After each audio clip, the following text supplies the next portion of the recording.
여러분 안녕히 주무셨습니까? 우리가 잠든 사이 어떤 일이 있었을까요? 저희 굿모닝 글로벌과 함께 하시죠.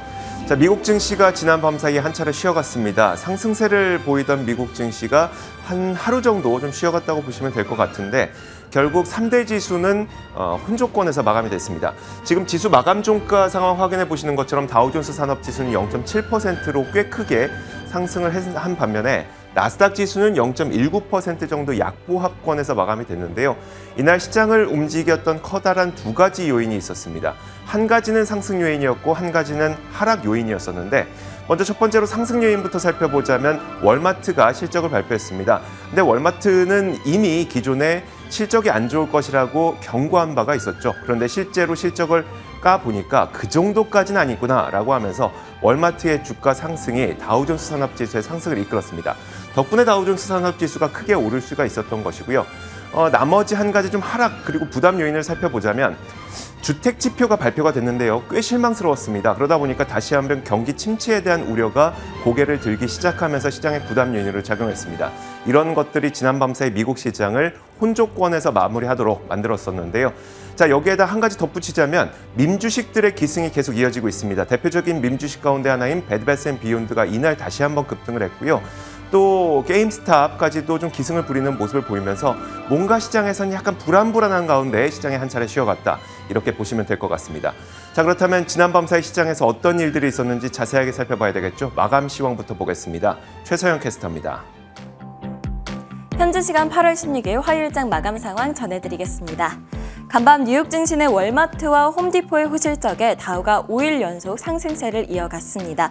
지금 보시는 건 다우지수 그래프인데요. 다우가 0.7% 상승한 반면 나스닥은 0.2% 정도 하락 마감했습니다. 그럼 시장 움직였던 주요 이슈들 확인해 보도록 하겠습니다. 먼저 현지 시간 화요일에 발표된 미국의 경제 지표들부터 확인해 보도록 하겠습니다. 미국의 7월 주택 착공 건수가 급감한 것으로 드러났습니다. 145만 건으로 나왔는데요. 전월 대비 9.6% 감소했습니다. 이는 작년 2월 이후 최저치고요. 전망치였던 153만 건을 하회했습니다. 7월 신규 주택 허가 건수도 역시나 전월 대비해서 감소했는데요. 모기지 금리의 급등과 집값 상승으로 수요가 줄어들면서 신규 주택 건설이 위축되고 있는 것으로 풀이됩니다. 다음으로는 미국의 7월 산업 생산이 발표됐는데요. 7월 미국 산업 생산량이 자동차 업계에 힘입어서 다시 증가세를 보였습니다. 전월 대비 0.6% 상승한 것으로 드러났는데요. 도매 물가 상승과 공급망 차질에도 불구하고 예상치를 상회했습니다. 자동차 및 부품 생산량은 6.6%나 증가했고요. 자동차를 제외한 산업 총생산은 0.3% 증가했는데요. 결국 자동차 업계가 산업 생산량을 끌어올린 것이죠. 이에 대해서 전문가들은 향후 몇 개월 동안 생산량이 다소 줄어들 것으로 예상하나 자동차 생산 반등으로 총 제조업 생산량은 높게 유지될 것으로 보고 있습니다. 이번에는 섹터 종목별 흐름 확인해 보도록 하겠습니다. 소매업체들의 흐름이 역시나 좋았고요. 기술주들은 다소 부진한 모습을 보였습니다. 종목별로도 자세히 확인해 보도록 하겠습니다. 이번 주에 주요 소매업체들의 실적 발표는 월마트와 홈디포부터 시작했습니다. 월마트가 전망치보다 양호한 2분기 실적을 내놓으면서 5%가량 상승했는데요. 지난달에 실적 악화 경고를 미리 내놨었기 때문에 시장의 눈높이가 낮아졌던 바 있기 때문에 예상 밖의 실적 선방이다라는 이야기가 있습니다.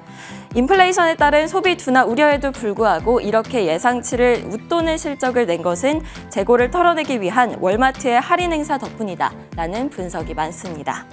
월마트는 소비자들의 지출 둔화가 나타나고 있다라면서 하반기에 수익 감소 전망은 유지했습니다. 다음으로는 홈디포 확인해 보도록 하겠습니다. 홈디포 역시 월가 예상치를 웃도는 2분기 실적을 발표하면서 4%가량 상승했습니다. 파이낸셜 타임즈에 따르면 매출과 순익 모두 사상 최대 수준이었는데요. 홈디포는 소비자들의 씀씀이가 믿기 어려울 정도로 컸다라고 말했습니다. 월마트와 홈디포가 기대 이상의 실적을 공개하면서 높은 인플레이션에도 불구하고 소비자들이 여전히 소비를 크게 줄이지 않았음을 확인하고 그동안의 경기 둔화 우려가 과장된 것이 아니냐라는 분석이 나오고 있는 상황입니다. 내일 실적 발표 예정인 다른 소매업체들도 주가가 함께 오르고 있는데요. 타겟은 보시는 것처럼 4.5%가량 올랐고요. 베스앤드바디웍스는 5%가량, 로우스는 3%대의 상승세 보였습니다. 준비디오는 시티에서 투자 의견을 하향 조정한 후에 하락했습니다. 시티는 거시 환경 악화 그리고 경쟁 심화로 인해서 준비디오의 주가가 20%나 더 떨어질 가능성이 있다라면서 투자 의견을 중립에서 매도로 하향 조정했습니다. 줌이 코로나 이후로 성장하기는 했지만 마이크로소프트 제품인 팀스와의 경쟁이 심해졌고 또 매크로 환경이 악화되면서 지속적으로 성장하는 데에는 어려움이 있다라고 이야기했습니다. 스노우플레이크의 경우에는 UBS에서 투자 의견을 하향 조정한 후에 1.79%가량 하락했는데요. UBS는 최근 기업 고객이 클라우드 컴퓨팅 지출을 줄이기 시작했다라는 조짐이 보인다면서 투자 의견을 매수해서 중립으로 낮췄습니다. 클라우드 시장 내에서 스노우플레이크 그리고 데이터브릭스 간의 경쟁이 심화될 가능성이 높다고도 밝혔는데요. 시티도 역시 스노우플레이크의 주가에 부정적인 촉매가 있다라고 지적했지만 장기적인 성장에 대해서는 신뢰한다라면서 매수 의견을 유지했습니다. 현재 스노우플레이크의 주가는 약 165달러 선에서 거래되고 있는데요. 7월 이후 23% 반등하기는 했지만 올해 들어서 약 50%가량 하락한 상황입니다. 베드베스앤비욘드는 최근 엄청난 변동성을 보이면서 대표적인 밈주식으로 자리 잡았죠. 이날장에서도 엄청난 변동성을 보이면서 한때 28.6달러를 찍었는데요. 결국 29%가량 상승하면서 20.65달러 선에서 거래를 마쳤습니다. 다음은 국제유가 확인해 보도록 하겠습니다. 국제유가는 또다시 하락했습니다. 그러면서 러시아 우크라이나 전쟁 이전보다도 더 낮은 수준으로 돌아갔는데요. 글로벌 침체 우려로 인한 수요 감소 그리고 이란 핵 합의의 복원 가능성 때문이었습니다. 이란은 핵 협상에 대한 유럽연합의 최종 중재안의 서면 답변을 제출했는데요. 유럽연합 그리고 미국은 이란 측의 답변을 검토하고 있다라고 밝혔습니다. 현재 국제유가는 86.5달러 선에서 거래되고 있습니다. 지금까지 뉴욕 증시 마감 시황 전해드렸습니다.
자, 지난 밤새 미국 시장에서 어떤 일들이 있었는지 살펴보겠습니다. 애프터마켓 시간이고요. 오늘도 이분과 함께하겠습니다.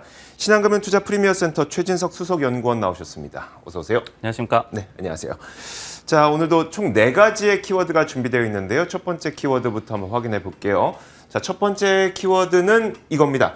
나아지긴 했다는 건데 네. 요즘에 좀 나아지고 있는 것들이 몇 가지 있어서 어떤 게 나아진 걸까요? 그렇죠. 좀 아직까지 좀 불안하기는 하지만은 제가 말씀드리고자 하는 거는 글로벌 이제 펀드 매니저들의 투자 심리가 그래도 좀 나아지긴 했다. 이렇게 좀 표현을 할 수가 있을 것 같습니다. 극단적인 비관론에서는 조금 나아졌다. 이렇게 또 표현하는 것이 맞는 것 같은데요. 뱅크 오브 아메리카의 글로벌 펀드 매니저 조사 결과가 나왔습니다. 이 조사에 따르면은 펀드 매니저들의 이 견고한 경제 상황을 예상하는 비율, 넷 기준으로 봤을 때 마이너스 67%를 기록했다고 나왔습니다. 근데 이것이 그래도 7월 달에 마이너스 79% 대비해서는 개선됐다라고 하거든요. 여기에 더해서 주식 비중에 대한 그런 전략 아니면은 입장을 묻는 그런 이 응답에도 이 비중 축소 비율이 마이너스 44%에서 마이너스 26%로 그래도 아직까지 비관론을 견지하고는 있기는 하지만은 나아진 것으로 나타났습니다. 현금 보유 비중도 이번에 5.7%로 나오면서 장기 평균인 4.8%를 물론 상회하기는 했습니다. 하지만은 지난달 7월 달에 6.1% 대비해서는 낮아진 것으로 나타났습니다. 특히 필수재라든지 유틸리티와 같은 경기 방어주에서 글로벌 펀드 매니저들의 포트폴리오가 IT라든지 경기 소비재 등의 성장주 위주 섹터로 또 이동한 것으로 나타났는데요. 그러면서 지난 2020년 8월 이후에 처음으로 1년간 성장주가 아웃퍼폼할 것이라는 전망이 우세했다라고 또 합니다. 하지만 이제 모든 지표가 개선된 것은 또 아니었는데요. 1년 내 글로벌 경제가 침체에 빠질 이 확률에 대해서 그 예상 비율은 기존의 47%에서 58%로 높아지면서 지난 2020년 5월 이후에 최고치를 기록을 했습니다. 이 설문조사가 한 달에 한 번씩 진행되는 뱅크 오브 아메리카의 그 설문조사 맞죠?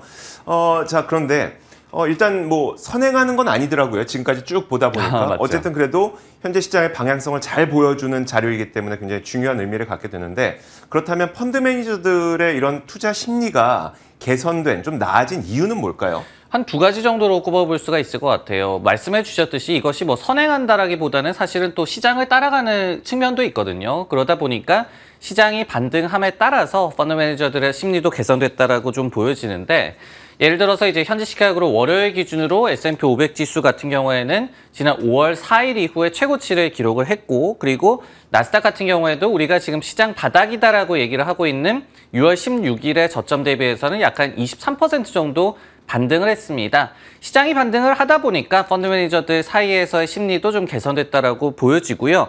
두 번째는 이제 인플레이션 피크아웃 기대라고 좀 해석을 할 수가 있을 것 같습니다. 실제로 이번 조사에서도 매니저들의 88%가 인플레이션이 완화되고 있고, 그러면서 가혹한 금리 인상 공포 역시도 진정되고 있다라고 또 응답을 한 것으로 나타났습니다.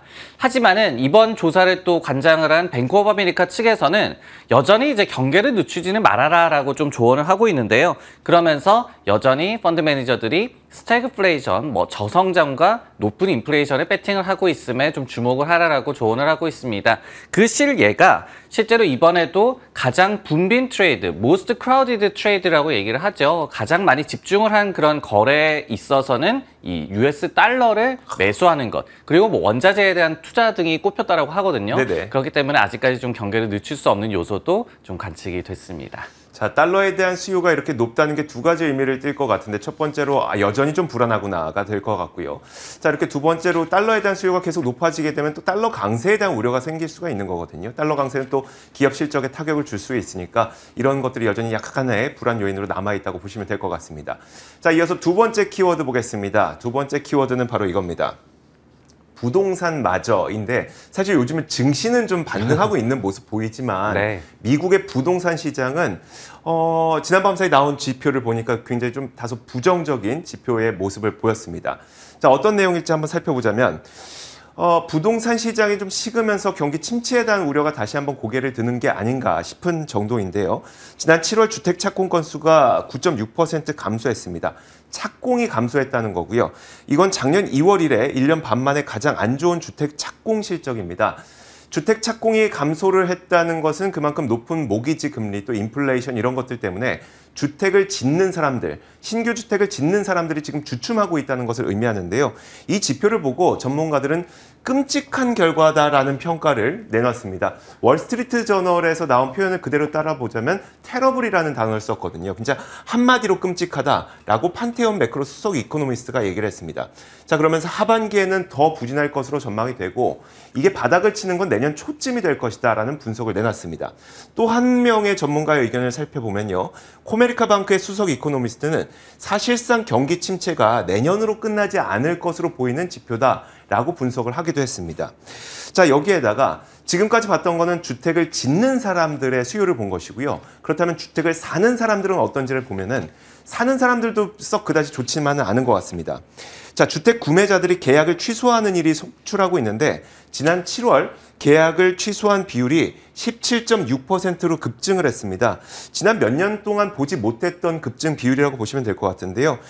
이렇게 사람들이 주택 구매를 하려고 했다가 계약까지 했다가 이 계약을 취소하는 사태가 이렇게 늘어난 이유에 대해서는 일단 그 금리가 높아지면서 모기지 대출 기준에 충족하지 못하게 되는 경우가 늘어나고 있을 뿐만 아니라 주택 시장이 더 부진할 수 있다는 우려감이 동시에 작용했다는 분석이 나타나고 있습니다.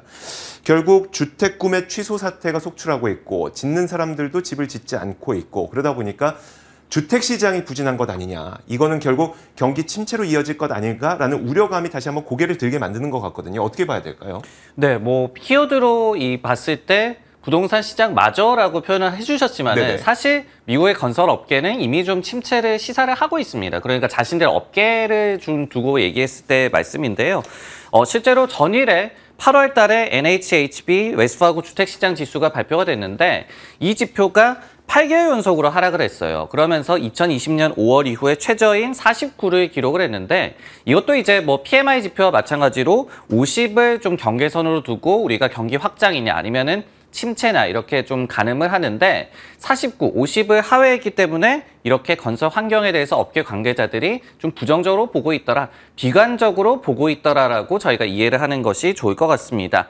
당연히 1년 전 대비해서 약간 2배 정도 급등을 한 모기지 금리라든지 그러면서 또 구인난이 이제 건설 업계에도 영향을 끼치고 있죠. 그러다 보니까 코로나19 팬데믹 이전 대비해서 뭐 주택 건설 기간이 약 한 2배 정도로 늘어났다 이런 또 지표도 나와 있고요.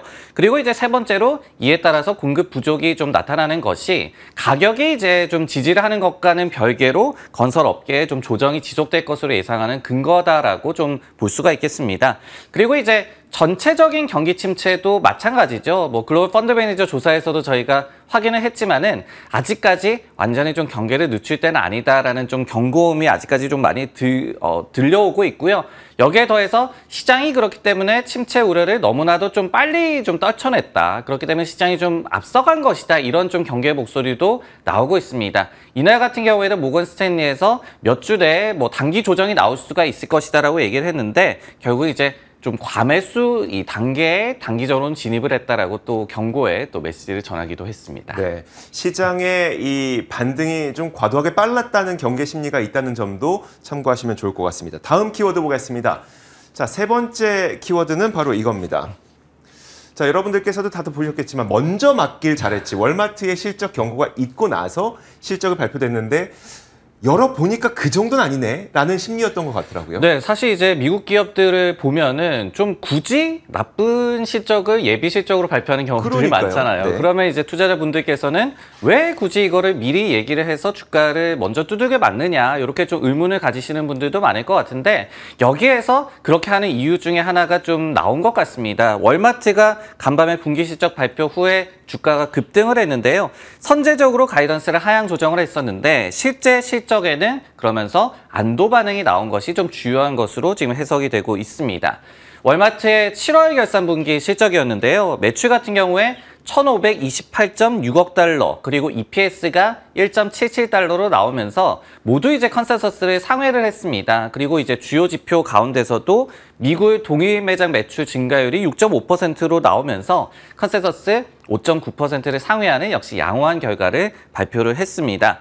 불과 몇 주 전에 이제 가이던스를 하향했던 월마트가 되겠죠. 그때 그 이유로 인플레이션 때문에 고마진보다 소비자들이 생필품 소비에 좀 집중을 하고 있다. 그렇기 때문에 우리 실적이 좀 타격을 받고 있다라고 얘기를 했는데 이 같은 소비 패턴은 지속될 것으로 예상을 했습니다. 하지만은 당초와 비슷하거나 조금 나은 가이던스를 또 제시를 하면서 이 부분 역시도 시장의 환호 반응을 이끌어냈는데요. 예를 들어서 연간 조정 EPS의 감소폭을 당초에는 11에서 13%로 제시를 했던 것을 이번에 9에서 11%로 또 수정해서 제시하기도 했습니다. 자, 한마디로 생각보다 월마트가 비용 관리를 잘하고 있다는 측면에 좀 시장이 환응을 한 것 같은데 자, 그렇다면 월마트의 주가 반등은 계속될 수 있을 것인지에 대해서 월가의 평가는 어떨까요? 일단은 뭐 확실하게 좀 안도를 했다라는 반응이 많이 나오는 것 같고요. 그리고 이제 다운사이드보다는 업사이드가 좀 더 많이 남아있다. 이렇게 좀 공통적으로 의견들이 나오고 있는 것 같습니다. 예를 들어서 이제 모건 스탠리의 의견을 좀 종합을 해보면은 과잉 재고 이슈 그리고 이제 마크다운 이슈 우리가 뭐 얘기를 하는 시즌 오프 세일이라고 이해를 하시면 좋겠죠. 이런 것들 때문에 좀 피해를 받는 그런 사례가 좀 통제가 가능한 것으로 이번에 입증이 됐다라고 좀 해석을 했고요.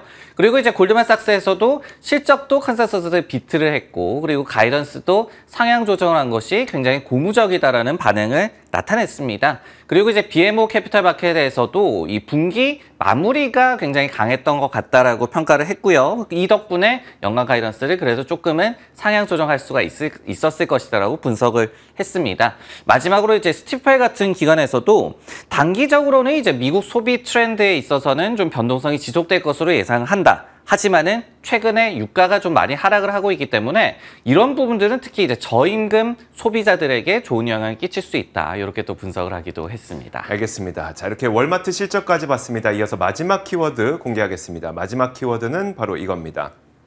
자, 보시면요. 자, 바이든 인플레 감축 법안 서명. 조금 전에 이제 서명 기사가 떴습니다. 바이든 대통령이 서명을 했고 이제 실질적으로 발효가 될 차례만 남았는데요.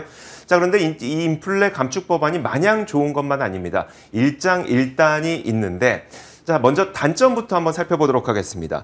자, 이번 인플레 감축 법안을 보면은 미국 대기업들이 자사주 매입을 할 때 거기에다 1% 정도의 세금을 붙이는 법안이 포함이 되어 있습니다. 자, 뿐만 아니라 15% 정도의 최소 법인세를 해야 한다는 내용이 포함되어 있고요. 이런 것들은 자사주 매입을 아주 적극적으로 하고 있는 뭐 애플, 마이크로소프트 이런 빅테크 기업들이 뭐 이걸 호재, 악재를 따져놓고 보면 호재냐 악재냐의 둘 중에서는 악재일 가능성이 높죠. 최소 법인세 15%도 테슬라와 같은 기업에게도 악재가 될 수 있다는 그런 우려가 나타나고 있습니다. 자, 마켓워치에서는 전문가의 말을 인용해서 자사주 매입을 세금을 부과할 때 자사주 매입이 주춤할 수 있는 건 사실이지만 하지만 이것이 기업의 주된 것인지는 좀 의문이다 라고 하면서 악재는 악재가 맞는데 그 영향력은 적을 것이라고 얘기를 하고 있고요. 자, 그리고 또 2020년 사실상 세금을 안 냈던 기업들을 살펴보면 55개 정도가 된다고 합니다. 실제로 명시되어 있는 법인세는 21%지만 뭐 여러 가지 세금 혜택을 받고 나면 사실상 세금을 안 내는 기업들이 이렇게 많기 때문에 15% 최소 법인세도 마찬가지가 될 것이다 이렇게 얘기를 하고 있고요. 자, 그렇게 단점을 살펴봤으면 이제 장점도 한번 봐야 되겠죠. 여러분들이 다들 알고 계시는 것처럼 신재생 에너지에 대한 기대감은 상당합니다. 그러다 보니까 대표적인 ETF들로 돈이 쏠리는 것만 봐도 알 수가 있는데요. 자, 일단 인베스코 솔라 ETF, 대표적인 ETF죠. 탄이라는 티커를 쓰고 있습니다. 7월 한 달 동안 자금 순유입이 2억 8,300만 달러를 기록했고요. 주가도 16% 올랐습니다.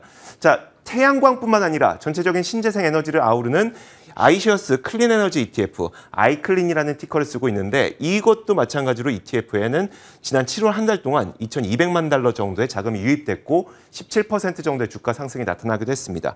자, 그러다 보니까 저는 두 가지 질문이 생기는데 정말 빅테크 기업들의 실적에 좀 악재가 될 것이냐가 첫 번째, 그리고 이런 신재생 에너지 지금이라도 투자해도 늦지 않을 것인가 두 번째인데 어떨까요? 네, 올해 이제 S&P 500 기업들의 자사주 매입을 좀 추적을 해보면요. 지금 추세대로 간다면은 잘하면 1조 달러를 역대 처음으로 넘을 수도 있을 것 같고요. 그리고 이제 역대 최대 규모의 자사주 매입이 좀 기대가 되고 있습니다. 근데 이제 올해 자사주 매입을 한 그런 기업들의 이 순위를 좀 매겨보면은 애플이 1위고 알파벳, 메타 플랫폼스, 마이크로소프트 이런 순위입니다. 1위에서 4위까지가. 그러니까 빅테크가 모두 상위권을 좀 장식을 하고 있기 때문에 빅테크가 자사주 매입을 주도하고 있다고 얘기하는 것이 전혀 무리가 없습니다. 그렇기 때문에 이제 1% 자사주 매입에 과세를 했을 때 얼마나 좀 영향이 있겠느냐. 일단은 월가 애널리스트들의 의견은 1% 과세는 그렇게 큰 영향은 없을 것이다라고 얘기를 하고 있습니다. 다만 이것이 뭐 규제 전반이 굉장히 강화되는 계기로 작용을 한다든가 아니면은 2에서 뭐 3%까지 과세 그 범위가 높아진다든가 이런 경우에는 이 기업들이 자사주 매입보다는 배당으로 좀 돌 수가 있다. 이렇게 좀 경계를 하고 있는 상황이다라고 이해를 하시면 좋을 것 같고요. 그리고 이제 신재생 부분에서 좀 말씀을 드리자면은 당연히 이제 법안이 신재생 섹터에는 수혜로 좀 작용할 것으로 기대가 되고 있습니다. 지금 보면은 신재생 섹터가 어떻게 보면은 좀 상충되는 이슈에 좀 직면해 있거든요. 무슨 얘기냐면은 뭐 천연가스라든지 이렇게 전통적인 에너지의 가격이 매우 많이 상승을 하고 있기 때문에 이런 부분들 때문에 클린 에너지에 대한 수요가 늘어날 것으로 기대가 되고 있습니다. 이 부분이 이제 호재라고 이해를 할 수가 있겠죠. 하지만은 동시에 지금 금리 인상기고 유동성이 좀 쪼그라드는 그런 시점이기 때문에 여러 가지 뭐 프로젝트를 진행을 한다든가 이런 데 있어서 자금 조달에 굉장히 좀 난항을 겪고 있거든요. 그런 측면에서는 또 악재에도 직면을 하고 있는 그런 좀 상충되는 그런 상황인데, 이런 상황에서 이제 법안에서 좀 지원금도 나오고 그럴 수 있기 때문에 자금 조달 문제를 좀 해소하는 것이 가능할 것이다. 그렇기 때문에 미국의 이제 어드밴스드 에너지 그 이코노미라는 그 기관에서도 악재를 상쇄하고도 남을 것이다. 이렇게 얘기를 하고 있거든요. 그리고 또 프로젝트 등과 관련해서 또 가시성도 높아질 것이다라고 얘기를 하고 있기 때문에 뭐 이런 관련 ETF에 자금이 유입된 거 뭐 우연은 아니다. 네. 분명한 좀 수혜가 예상된다. 이렇게 정리할 수가 있겠습니다. 알겠습니다. 자, 이렇게 지난 밤 사이에 있었던 여러 가지 일들을 4가지 키워드와 함께 살펴봤습니다. 애프터마켓이었고요. 신한금융투자 프리미엄 센터 최진석 수석 연구원과 함께했습니다. 고맙습니다.